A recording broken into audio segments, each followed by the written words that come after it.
un bel esercizio che si può fare rispetto ai meme è iniziare a non pensarli come format chiusi. Sono solamente delle basi, tra l'altro non solo grafiche, basi di pensiero proprio. E da lì tu puoi partire per iniziare a pensare a qualcosa di diverso. Cioè il meme è disruptivo. Ci sono 7 miliardi di cose, che non hai una tela bianca, è di più. Hai la cosa più astratta della Terra e tu hai un messaggio da comunicare e hai tutti questi modi, tantissimi modi per poterlo fare. Molti dei tuoi meme fanno riferimento a aspetti di vita quotidiana, aspetti di cultura condivisa, che possono essere i cartoni animati, che possono essere pubblicità, eccetera, eccetera, eccetera. Ma poi, attraverso i tuoi mashup, attraverso ciò che scrivi, si carica di un valore personale artistico. Quindi c'è sia l'aspetto condiviso, di riconoscibilità dell'immagine e del contesto storico e sociale e culturale, ma poi caricato e trasfigurato attraverso la tua visione.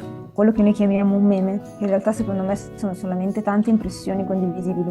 Poi il meme non deve essere per forza l'immagine su internet, il modo in cui comunicavano a livello ironico gli antichi romani, e come scrivevano sui muri di Pompei e delle altre città, e quelle sono meme, cioè meme che noi tutt'oggi andiamo a riproporre. Questo è un aspetto molto interessante dei migliori creator di meme, che loro prendono aspetti della vita apparentemente insignificanti, li dilatano, li osservano, scavano per trarne fuori dei messaggi, delle vie di comunicazione, delle cose simpatiche e anche delle cose che fanno riflettere. Ho una cosa che hai detto prima sul costruire l'identità su quello che si fa, quindi quello che ho percepito è lo sforzarsi per seguire una certa linea. Questa cosa accade nell'arte nel momento in cui entrano in ballo i soldi, bah, non è una cosa compatibile, si rovina in maniera automatica, perché inizia ad esserci uno standard, inizia ad esserci un benchmark, allora non esiste più l'arte vera. È finita, cioè nel senso esiste il business che entra a far gioco. Un artista viene definito tale nel momento in cui ha una propria visione da dare. Arte e artigianato non sono la stessa cosa. Una persona estremamente brava a dipingere un quadro realista non è per forza un artista. Una persona che è davvero brava a intagliare il legno non è per forza un artista. Possono essere degli ottimi, ottimi, ottimi artigiani, ma non per forza si artisti. Se un libro, farò 100 anni di solitudine, e con questo ho detto che 100 anni di solitudine è un meme, se su internet ci fai un carosello, cioè sono cose molto diverse, ma secondo me il link è sempre lo stesso. Mm. Lo stesso riflessione, la stessa, diciamo, sapore lo puoi intuire in altri mezzi comunicativi, ma il meme ha comunque il suo e non è sostituibile. Non sono intercambiabili le due cose. E Mm. questo è il valore del meme, cioè il meme ha valore quando non lo puoi sostituire con altro. È per questo che bisogna fare tanta, tanta esperienza di arte in generale per poter pensare bene. L'arte ti aiuta a sviluppare meglio il pensiero, anche il pensiero laterale, che è quello che ci aiuta a fare il meme, in realtà.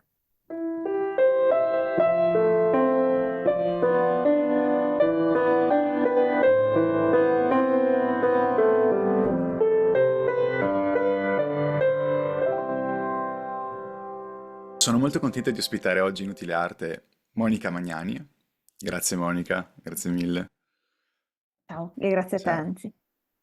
Allora, perché ho ospitato Monica? Monica ha tantissimi progetti all'attivo ed è nota soprattutto per uno di questi, cioè Vabbè Raga su Instagram, e vorrei esplorare con lei attraverso il suo percorso appunto i linguaggi online, secondo un processo che ho già iniziato con Inutile Arte, con Ciao Mamma e Culo Brand ad esempio, e Monica è un'altra esponente molto particolare di questa anche corrente artistica, perché no? Perché è sia un mezzo comunicativo ma anche artistico, come cercheremo di dire. Quindi Monica, io direi, iniziamo con come è iniziato, poi magari ci addentriamo meglio in alcuni discorsi. Allora, come ho iniziato? Me l'hanno chiesto in tanti, nel senso che sembra che ci debba essere per forza un progetto dietro a queste cose. In realtà penso che sia sufficiente il fatto di voler parlare, divertirsi con altre persone, di voler comunicare, perché alla fine tutto ciò che facciamo noi su internet è una volontà di riconnetterci. Nel momento in cui tu vuoi comunicare qualcosa, utilizzi internet perché è un medio per comunicare, anche per conoscere, anche per informarsi, però tu comunichi anche nel momento in cui ehm, leggi un qualcosa su Wikipedia, ti informi da qualcosa che ha scritto qualcun altro, entri nel gigantesco circolo della comunicazione, no? Quindi per forza nasce da lì, ecco. Di base io mi stavo annoiando molto, mi annoiavo, volevo dire qualcosa in un certo modo, non sapevo come, e ho detto facciamolo nel modo peggiore possibile, che è il modo in cui inizio tutte le cose che faccio. Nel disegno digitale l'ho iniziato così, dico, facciamolo brutto, brutto, brutto, senza aspettative. Forse in realtà è anche un tipo di caratteristica che manca a volte in tante persone, almeno da quello che sento, il voler iniziare male e fregarsene se va male. Beh, è bello, cioè ti stai divertendo, stai imparando, stai testando il terreno, stai capendo come funziona, ma capendo anche te stesso, te stessa mentre fai questa cosa. Quindi perché no? Iniziamo male, facciamo quello che mi va, chi se ne frega, senza giudizi, tanto chi vuoi che mi vedano. E io pensavo così, ho iniziato pian piano e niente, semplicemente è iniziato così, poi non ho smesso. Questo è letteralmente tutto quello che è successo. Benissimo, molto interessante questo aspetto del mettersi in gioco per cercare una comunicazione. Questo è un aspetto di cui parlavamo anche con Domenico Emanuele, che è Ciao Mamma, appunto. Cioè, questo tentativo di trovare un contatto altro attraverso l'online, che è anche comune della nostra generazione, no? Quando ancora ai tempi di MySpace, blog, eccetera, era un metodo di espressione e di contatto con gli altri che poi ha preso delle strade diverse. Però hai iniziato con Instagram o hai iniziato con... mi ricordo che eri anche su Facebook, perché all'inizio i meme hanno preso piede prima su Facebook, se non ricordo male. Sì, sì, sì, sì, no, esattamente. Allora, in realtà io ho iniziato su Facebook, poi mamma mi ha bannata, ma per una cavolata, quindi vabbè, mi hanno semplicemente bannato, ho detto ok, e mi sono spostata su Instagram nel 2021 forse. È che prima Instagram non lo usavo neanch'io, cioè ce l'avevo il mio personale, ma fino a una certa preferivo Facebook. Poi sono io che ho traslocato e in realtà faccio anche fatica a pensare di andare su altre piattaforme perché è un grandissimo sforzo mettersi su altre, cioè inizia a diventare uno sforzo e poco un tuo divertimento, un tuo diario personale, no? Almeno io è come la vivo. Quindi sì, perché un aspetto molto importante dei social è quello appunto che tu hai una community su uno dei social e quindi puoi trasferirla oppure anche cambiare le dinamiche comunicative attraverso la piattaforma in cui sei, non è così immediato, non è così facile. Quindi se tu vuoi esprimerti, diciamo, in modo diaristico, in modo naturale, in modo, diciamo, più veloce e diretto possibile, dover reinventarsi, dover ricostruire tutto da zero, se non se ne sente la necessità, magari può essere un pochino più, no? Un pochino più complesso. Voglio dire, se tu ti trovi bene su Instagram, hai la tua espressività su Instagram e anche un seguito su Instagram, perché dover trasferirti? Lo fanno spesso molte persone che intendono anche i social come un business, cioè dover diversificare la piattaforma, dover aprirsi a più livelli comunicativi per avere le entrate più diverse. Invece nel tuo caso al momento non c'è questa necessità. Però è anche vero che il passaggio da Facebook a Instagram qualcosa inevitabilmente è cambiato, cioè Facebook ha il post sul feed unico, singolo, Mhm. e, e sì, invece su Instagram puoi scorrere più immagini per post e questo è fondamentale per i creator come te, del tuo genere. E poi ci sono anche le stories, c'è un modo di interagire con la community diversa e poi diciamoci, c'è anche una community completamente diversa. Cioè su Facebook adesso, al di là dei cliché, del boomer, eccetera, c'è una community di gente più adulta, triste dirlo, ma ci siamo anche noi, e, secondo me la gente non va più tanto su Facebook per, diciamo, farsi una risata, staccare o cercare quel tipo di contenuto che produci tu. Un tempo molto di più. Allora, a livello nazionale popolare sì, ma io trovo che Facebook sia la vera culla dei meme ancora oggi. Cioè le Mm. cose nascono lì e poi passano sulle altre piattaforme, perché sempre per il concetto di me ne frego un po', Facebook non ha problemi in questo, non ha un feed, non gliene frega niente a nessuno se appare bello o brutto. Si vuole solamente condividere, si vuole solamente parlare, è la piattaforma perfetta per fare una cosa simile. Se sei nella bolla giusta, i meme nascono lì. Poi ovviamente ogni social, ogni media ha le sue caratteristiche peculiari, ci sono delle evoluzioni, ci sono dei bisogni nuovi che vengono, tipo le storie, diventano un bisogno nel momento in cui devi comunicare un certo tipo di cosa.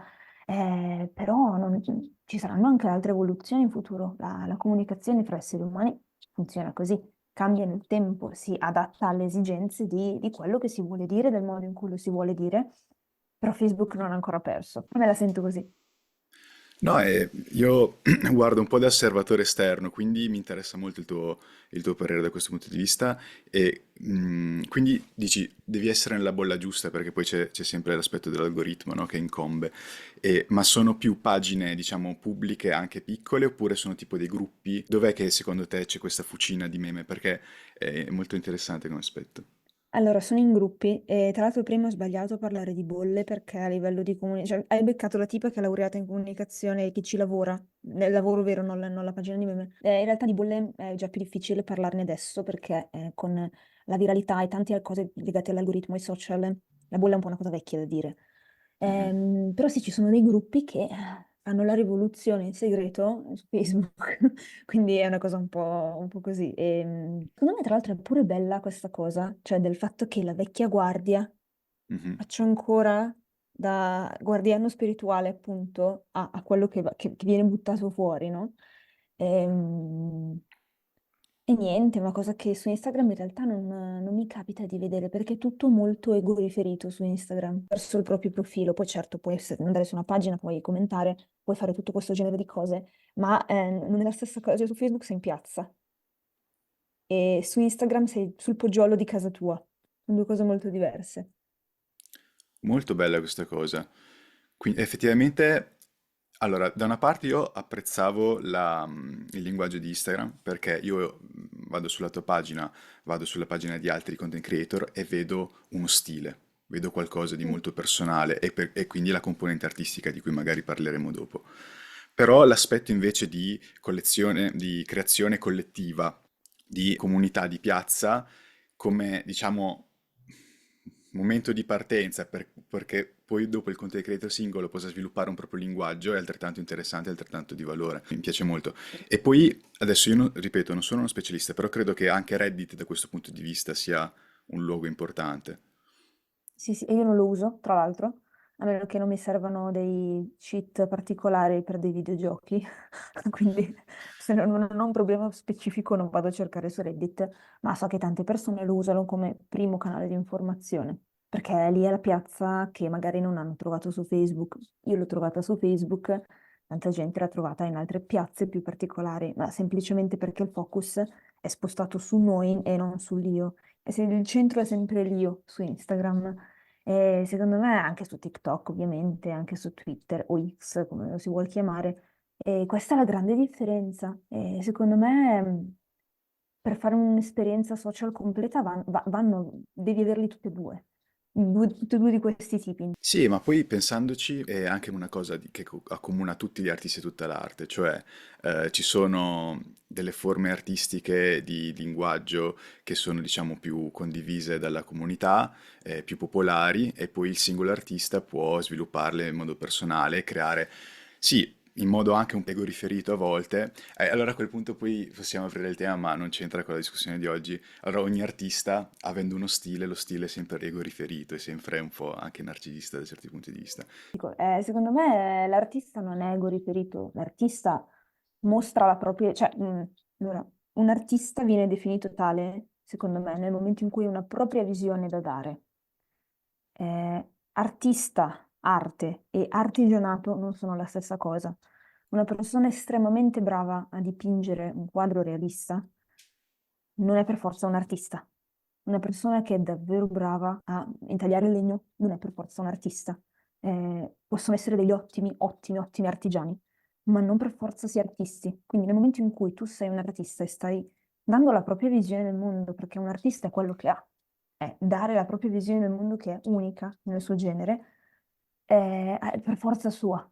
Non può essere di altri, può essere stata influenzata dagli altri, però diciamo è la volontà di condivisione che poi va a creare quel noi che ci ricorda l'arte e dice, ah, arriva da XYZ, ma non è ego riferita, nel senso sì, è ego riferita, ma non con l'obiettivo di imporre l'io, secondo me. Poi dipende magari da artista a artista, ma secondo me è proprio la volontà di dire la mia visione esiste nel momento in cui la condivido con gli altri, come qualsiasi altra cosa astratta. Se te la tieni solo per te, esiste solo per te, esiste per tutti nel momento in cui la condividi. Certo, certo. Diciamo che quindi, allora, perché avevo tirato fuori questa cosa dell'artista ego riferito e tu hai ragione? Perché a volte l'artista, soprattutto con alcuni artisti, diciamo, contemporanei, dopo che hanno trovato un loro stile, una loro via comunicativa, costruiscono la propria identità su quello stile. Ma non è per forza una cosa negativa. Però un aspetto altrettanto interessante, valido, che dicevi, è la volontà di condividere, di comunicare. E io credo che l'arte attraverso i social, quindi attraverso il meme, incarni perfettamente questo aspetto, perché una cosa che fa il meme è prendere immagini assolutamente riconoscibili e tematiche riconoscibili dal fruitore, dal follower, ma nei migliori casi, come il tuo, puoi trovare una via personale, individuale di espressione.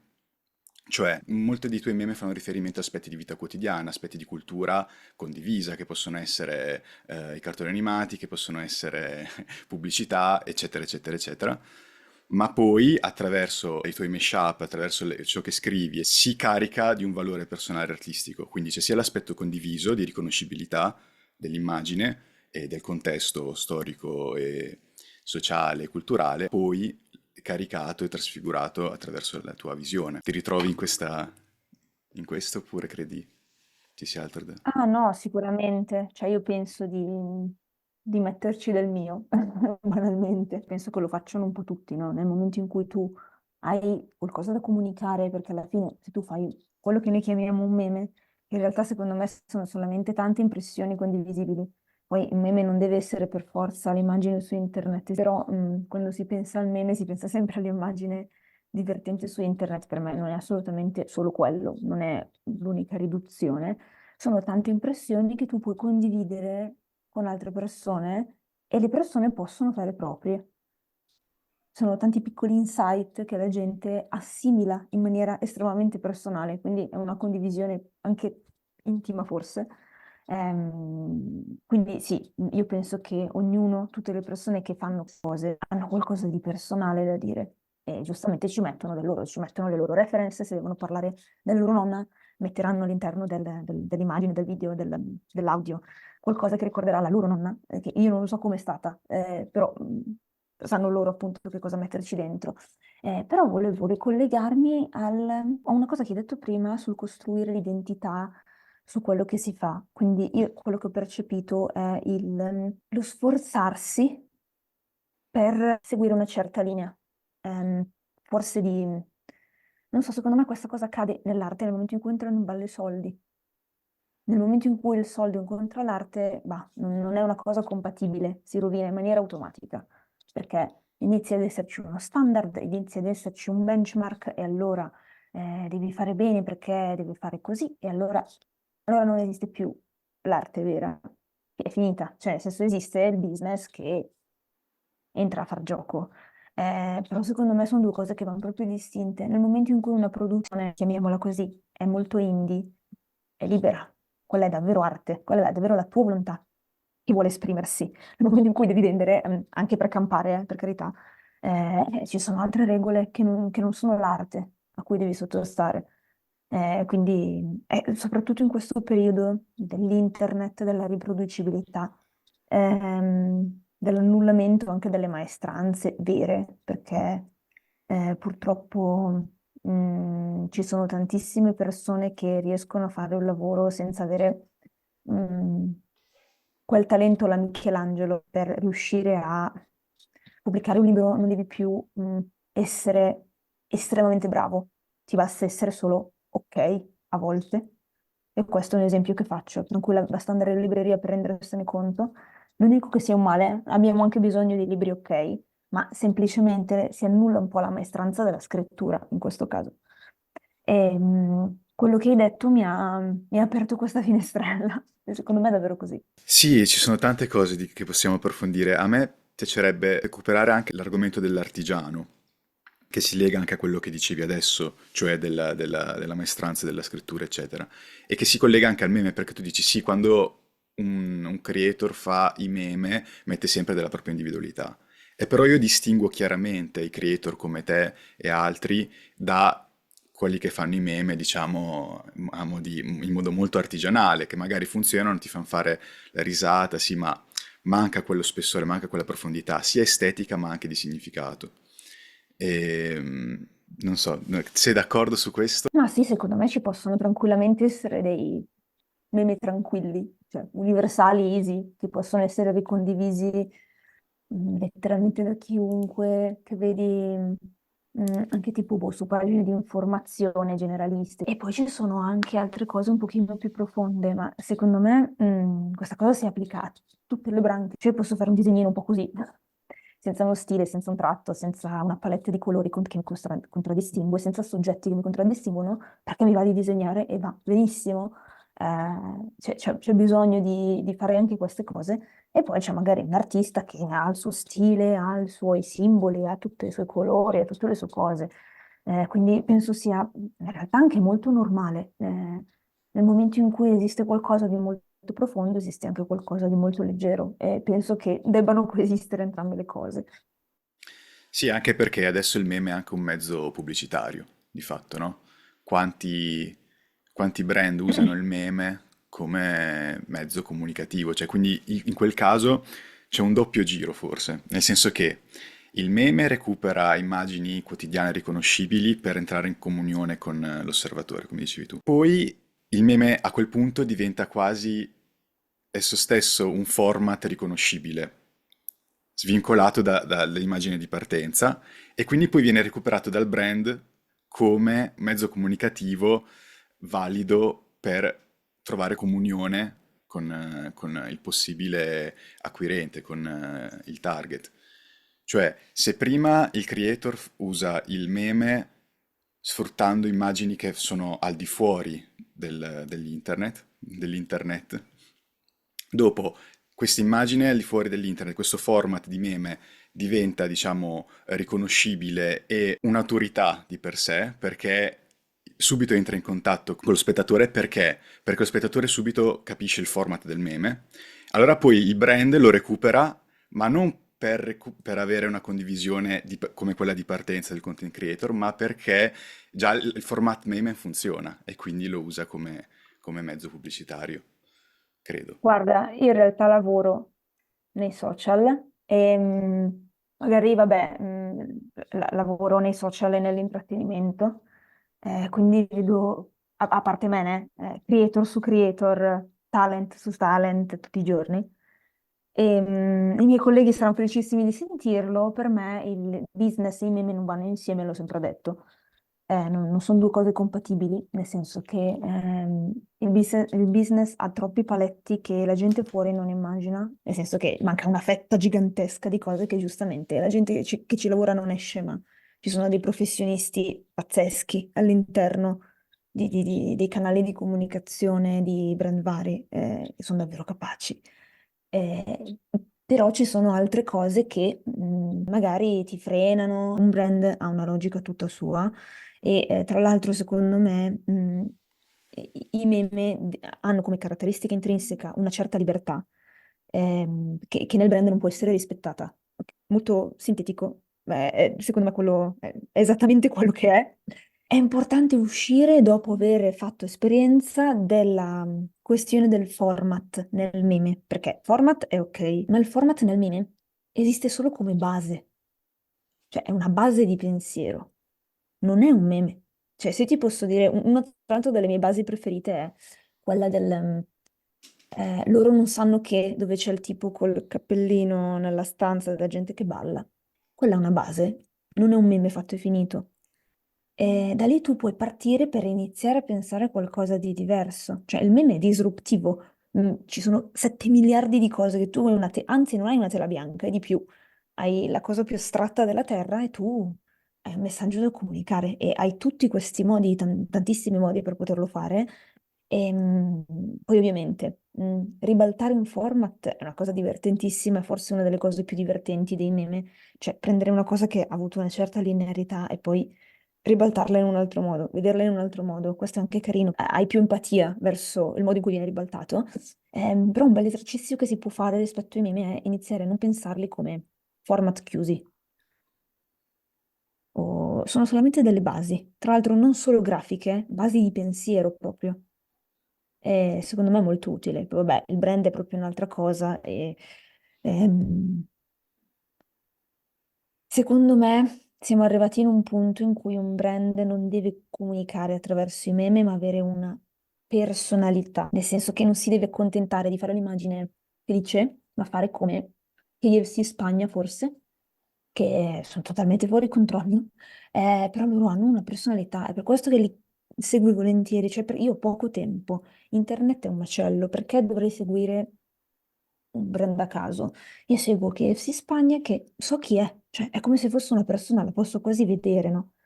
Secondo me, noi, soprattutto in Italia, siamo un po' indietro, dobbiamo ancora fare questo salto. Io ritornerei un pochino più sul tuo percorso e sulle tue creazioni. Cioè, il meme, di questo ne abbiamo parlato un po' con Giada Arena. Il meme e quindi l'ironia è, diciamo, un grande strumento con cui la nostra generazione affronta anche i suoi problemi o comunque vuole comunicare. Tu dicevi all'inizio, io ho iniziato perché volevo comunicare. Una cosa che ho notato è che la tua ironia, però, è anche molto gioiosa, cioè, a differenza di altri memer che tentano un po' di fare coping con dei propri drammi attraverso il meme, il tuo è proprio un meme anche per parlare della quotidianità della tua vita, del tuo passato e di ciò che ti è rimasto anche dell'infanzia, no? Perché poi l'infanzia è qualcosa che accomuna tutti. E, e i tuoi sono anche meme molto italiani da certi punti di vista, nel senso che fanno riferimento a una cultura molto italiana. Questo perché, intuisco, ma poi ci dirai, perché appunto tu cerchi anche questa condivisione, no? E quindi cosa crea più unione che non una comunità e un'unione anche di questo genere? Allora, piccola premessa, io in realtà non cerco appositamente di inserire cultura italiana, voglio parlare per otto caroselli del chiasmo di Ludovico Ariosto, perché mi piace, perché lo trovo figo, lo faccio. Dipende come sono ispirata sul momento, sono cose che vivo sul momento, ma penso che questo sia comune a tutte le persone che fanno meme, no, vivono una cosa, dicono, beh, però io l'ho vista un po' così, ha fatto tre collegamenti, pensiero laterale a mille e lo fa su. Per me funziona così. Sì, allora la cosa che cerco di passare, una persona mi ha inviato un bel messaggio dicendo che dai miei meme si sentiva molto rasserenata. Questa persona trovava serenità nelle mie immaginette divertenti, perché diceva che si capiva tutta la difficoltà, tutte, quanto la società frenetica sia complessa, sia crudele, quanto il mondo sia cattivo, ma c'è sempre quella piccola speranza, quella via da intraprendere per dire forse possiamo essere un po' più sereni, una cosa del genere, no? E ho detto, caspita, è proprio quello che voglio dire, è proprio quello che voglio comunicare, no? Che è un po' la versione tarocca trovata nelle patatine Wacos del Signore degli Anelli, della morale. Ora non voglio paragonarci, però effettivamente, cioè, voglio fare un riassunto breve, è quello, cioè la visione è quella, cioè il mondo va a rotoli, non va bene da nessuna parte, non c'è più umanità ed empatia tra le persone, ma c'è ancora quella speranza che ti permette di arrivare alla fine, di dire, ma magari ho sotto il naso qualcosa che mi fa dire la vita va bene così, tipo due o tre fiori in un prato e dici, cazzo, va bene, sono a posto. Probabilmente dipende da caso a caso perché però di base è quello che si vuole anche dire, secondo me. Tipo, essere sciocchini è l'ultima cosa che ci rimane, dipinge un po' questa visione delle cose. Eh sì, effettivamente devo dire, quando appunto mi stavo un po' preparando per questa conversazione, quindi riguardavo un po' tutte le tue opere, vedevo proprio questa gioiosità che ovviamente il meme è fatto per, no? Anche strappare dei sorrisi, ma nel tuo caso è proprio l'aspetto principale. Negli altri si gioca anche sul dramma, cioè al di là del black humor, ma proprio si contrappone gioia a dolore. Nel tuo è quasi solo gioia, quasi solo. Però si intuisce che, come diceva il tuo follower che ti ha scritto, si intuisce che sotto c'è una profondità e una riflessione e un vivere intensamente poi tutto ciò che ti circonda. vorrei approfondire a questo punto il tuo podcast, perché anche in quel caso, anche in quel caso, Cagata eh, allucinante, possiamo dire una cagata allucinante. riguardo al podcast direi anche in quel caso c'è la quotidianità portata all'estremo, cioè aspetti che uno trascurerebbe, perché poi, e questo è un aspetto molto interessante dei migliori creator di meme, che loro prendono aspetti della vita apparentemente insignificanti e li, come dire, li dilatano, li osservano, scavano per trarne fuori dei messaggi, delle vie di comunicazione, delle cose simpatiche e anche delle cose che fanno riflettere. E il tuo podcast segue questa scia, che peraltro ha origine soprattutto in Vabbè nella pagina Instagram. Ah sì. Vuoi parlare del podcast? Allora, come ti dicevo Oh, prima, una cagata pazzesca. No, va benissimo, va benissimo. È una lo ripeto, una cagata pazzesca, nel caso si fosse perso, perché è fatto male, mi è volutamente fatto male, esattamente come all'inizio ti dicevo, iniziamo a fare le cose e farle male. All'inizio ero molto curiosa, volevo semplicemente sapere come funzionavano, anche caricare i file, cioè, boh, come si fa? Boh. Niente, ho provato e ho detto, boh, i podcast che ascolto di solito sono molto belli, molto costruiti, con la loro sigla. A volte io non ho voglia di tutto questo. A volte io sono così piena che voglio semplicemente una persona che faccia per tenermi compagnia. Non ho bisogno di chissà quale costruzione, voglio solamente la parlantina sotto, che magari dica anche due cagate, cioè non deve essere per forza una cosa intelligente o furba. E allora l'ho fatta io. Allora, in realtà io so che può essere fatto molto meglio, perché il suono è terrificante, non c'è la sigla, non c'è niente. Però io prendo come scusa il fatto di dire no, ma è un anti-podcast. Quindi dico, no, guarda, c'è gente che magari si offre gentilmente di farmi, boh, la grafica no, la faccio io perché disegno. Però la sigla, vedere il suono, i tagli, si offrono, dice te lo faccio, ma sono contento di farlo. E no, no, no, no, perché è una filosofia, no? Cioè, non è vero, però, però non ho proprio voglia di pensarci. E secondo me, stranamente piace, sono un po' scioccata per questa cosa, piace anche per questo, perché non c'è impegno. E va bene così, nel senso riesce comunque a farti arrivare delle cose, ma non è costruito per niente. Cioè io quando registro, e tra l'altro pure buona la prima, perché sono 5 minuti dove non ci sono tagli, quindi non puoi, non puoi andare in giro. Devi- o vai bene o vai bene. Quindi c'è un post-it con scritto, esempio, Nutria, cos'è? Renutria, Nutria Albina, la Nutria dei Santi. Questi sono i 4 punti che so che devo toccare. Questo è il mio podcast, no? E tra l'altro uno dei miei episodi preferiti, che è il rank delle posate, è una domanda che mi hanno fatto a un festival che è in un loco toscano dal nome pittoresco, Castelfranco di Sotto forse. E lì mi hanno proprio chiesto davanti alle persone di fare il rank delle posate. E ho detto, bellissimo. Sono venuti fuori dei ragionamenti molto belli e ho detto, perché non farci un episodio? Tra l'altro il prossimo episodio sarà sui santi e i meme. Ho intenzione di fare un po' di divulgazione al prossimo giro. comunque io non sono d'accordo col fatto che il cucchiaio sia l'ultimo dei tre. No, allora ti spiego solamente la mia visione. Allora, innanzitutto è erroneo pensare che il cucchiaio sia l'unico a prendere tanto cibo e cibo liquido perché letteralmente è la scodella per questo, lo prendi e l'alzi. Uno. Due. Pulire il cucchiaio è terribile. Tre. Non è neanche un oggetto contundente, quindi non ti ci puoi difendere. Poi invece la forchetta già può afferrare delle cose, tipo un cucchiaio quando hai un qualcosa di lungo, non riesci a tirarlo su. Se hai una bistecca è un po' difficile, fai prima con le mani. Invece la forchetta è un po' meglio, ma il coltello, raga, il coltello taglia, prende su, sposta, ehm, fa tutto quello che deve fare il coltello se affilato bene.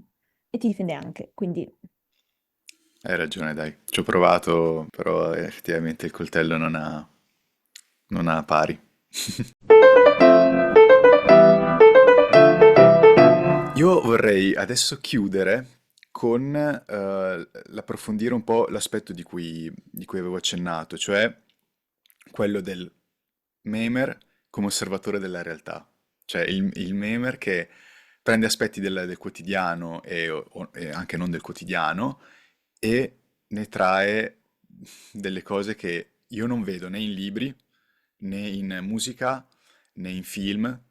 Cioè, è lì l'aspetto, secondo me, più artistico e più interessante del content creator di meme.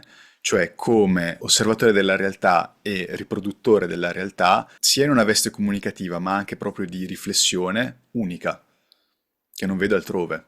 Allora, ti faccio una domanda. Sei sicuro di non aver mai visto le riflessioni all'interno dei meme nell'arte? Tutto quello che è stato pensato, che viene pensato all'interno dei meme, sia già stato pensato da qualcuno in un altro modo, no? Sia già stato scritto anche se in maniere diverse, perché i riferimenti sono magari leggermente differenti, ma quello è. Io in realtà ritrovo molte cose in cose che sono state scritte. Ehm, Tante cose che ritrovi in lettere personali, in poesie, in notazioni personali di artisti. Studiavo storia romana, vidi comunque il modo in cui comunicavano a livello ironico gli antichi romani, come scrivevano sui muri di Pompei e delle altre città, e quelle sono meme, cioè meme che noi tutt'oggi andiamo a riproporre. Loro lo lasciavano addirittura sugli epitaffi delle tombe, delle frasette simpatiche. La figura retorica dietro quelle cose è esattamente quello che stiamo facendo noi oggi. Semplicemente lo stiamo leggermente rinnovando perché preferiamo mettere Mario Culone o Sonic al posto di un altro riferimento. Però così è.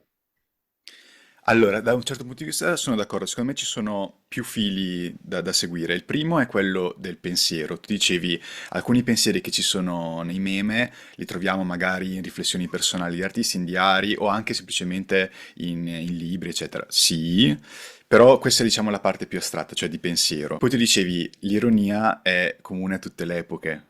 Che ne so, leggi Aristofane oppure vedi i graffiti nelle grottesche a Roma o eccetera eccetera, anche lì ci sono dei metodi comunicativi ironici che usiamo anche noi, sì, però io credo che essendo il meme un pochino più diretto, un pochino più veloce, alcuni aspetti, come ad esempio riprendere alcune cose che abbiamo vissuto nella nostra infanzia e rimetterle in un'interpretazione più contemporanea.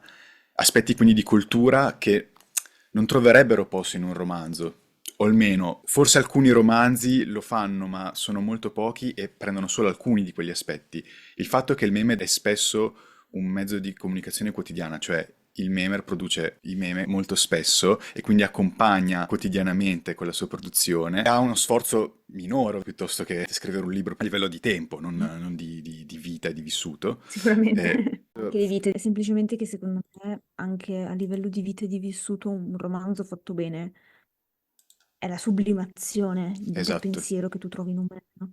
In realtà io queste cose ce le vedo in altre forme, ma se io mi leggo Cent'anni di solitudine, io cioè, io vedo che alla fine l'arte si fa sempre alla stessa maniera. C'è un insight da inseguire, c'è un pensiero, un concetto interessante, intelligente, e si va a esplodere in maniere diverse rispetto a cosa? Al media che vado a occupare. Quindi se è un libro, farò Cent'anni di solitudine, e con questo ho detto che Cent'anni di solitudine è un meme, se è su internet ci fai un carosello, cioè sono cose molto diverse, ma secondo me il link è sempre lo stesso. Mm. Sì, allora, su questo effettivamente devo ancora pensarci. Sicuramente ci sono tanti aspetti in comune, però cavolo, quando io leggo qualcosa di tuo, quando leggo qualcosa di Ciao Mamma, eccetera, il format e come vi siete costruiti la vostra personalità attraverso il meme è qualcosa che io non trovo altrove e che voglio in quel modo. Cioè, magari, come dici tu, lo stesso riflessione, la stessa, diciamo, sapore lo puoi intuire in altri mezzi comunicativi, ma il meme ha comunque il suo e non è, cioè, non è sostituibile. Non sono intercambiabili le due cose. E Mm. questo è il valore del meme, cioè il meme ha valore quando non lo puoi sostituire con altro. Ha un suo imprinting che mi fa dire, ok, questo è un meme unico, un meme ben fatto, un meme che mi dà delle riflessioni e dei valori estetici e valori in generale che sì, ovviamente magari potrei trovare anche altrove, ma come me li comunica questo meme non lo potrei mai ritrovare. Sì, cioè nel senso, quello che dici tu, io a livello personale, lo interpreto come un ehm, apprezzamento di come viene usato uno strumento, lo strumento di internet, lo strumento di Instagram, no? È quello che in questo momento della tua vita ti è più congeniale perché il telefono è qui, lo fruisci tranquillamente, non ci vuole, cioè ha dei determinati parametri che ehm, ci fanno elevare uno strumento rispetto a un altro. Io personalmente rivedo alcune cose, alcuni concetti, cioè, esempio, Alessandro Manzoni era bravissimo, bravissimo a fare character design e creava questi stereotipi su gambe, bellissimi, bellissimi. Lui era davvero bravo e ovviamente dobbiamo anche adattarci anche al tempo. E per quel tempo erano wow, sarebbero esattamente come i meme adesso, no? Ovviamente bisogna facciamo un paragone fatto bene tra romanzo, tra diversi tipi di letteratura, tra tempi, spazi diversi. Però i personaggi del Manzoni hanno quell'insight che tu vedi espresso nei meme, perché ti sfido a trovare un altro modo in cui Don Abbondio può essere esplicitato. Non lo so. Cioè, oppure un altro modo in cui Lucia Mondella ehm, può essere raffigurata. Cioè, adesso io so che Lucia Mondella è la fan della tabellina del 2 e questo lo sappiamo perché ho fatto un meme sulle tabelline. Però all'epoca qualcos'altro era diventato Lucia Mondella. Si era sublimato nella sua figura, qualcosa si era sublimato nella Monaca di Monza, o nell'Innominato, o in Fra Cristoforo, o in Renzo. Quindi, poi per non parlare della Divina Commedia, cioè sono cose che secondo me nell'arte in generale ci sono arrivati in tantissimi modi.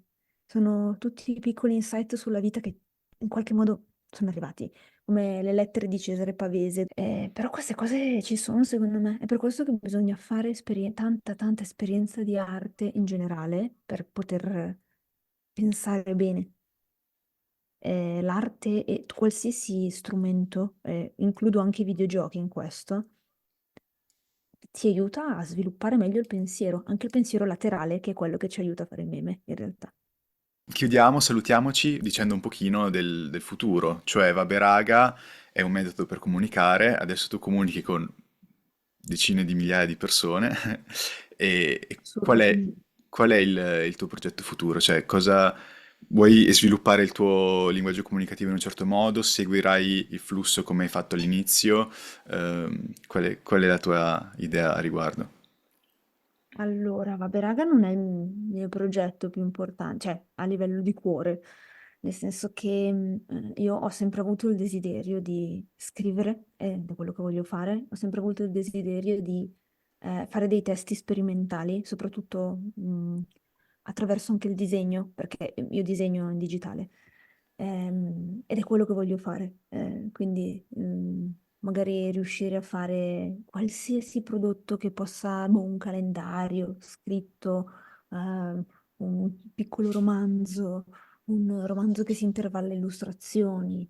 Ehm, Queste sono le cose che voglio fare nella vita. Voglio fare generalmente qualcosa che possa essere interessante, qualcosa che mi aiuti a esprimermi, però non è in vabbè raga che vedo questa gigantesca voce, cioè quello è il mio supporto quotidiano, è il mio diario che mi tiene su, no? Però sono altre le lavorazioni che richiedono tempo, che richiedono costanza, che riescono a farti esprimere meglio, perché un meme può arrivare fino a un certo punto, un romanzo arriva ben altrove, no? Quindi a me piacerebbe tantissimo fare quello prima o poi nella vita, però boh, io prendo quello che c'è, nel senso, se mi capita che per casi fortuiti finisco a scrivere dialoghi per qualcosa, a fare l'editor di un romanzo, a gestire una graphic novel, va benissimo, vabbè, tutto quello che mi passa sotto a me va benissimo. Mi ci metto, imparo, lo faccio, ci provo, fallisco e intanto però mi diverto perché è quello che mi piace fare. Soffrirei molto senza queste cose. Che bello. Diciamo che tutto è accomunato da questa volontà di esprimersi, di comunicare, di mettersi in gioco, perché poi Vabbè Raga è nato così, no? Cioè vediamo cosa Mhm. succede, partiamo da zero, partiamo dal basso e poi però è andata molto bene, perché sicuramente il talento ce l'hai, la testa pure, quindi Grazie. benissimo. Benissimo Monica, grazie, grazie molte. Ma grazie mille a te, Mi ha fatto piacere. anche a me, grazie mille.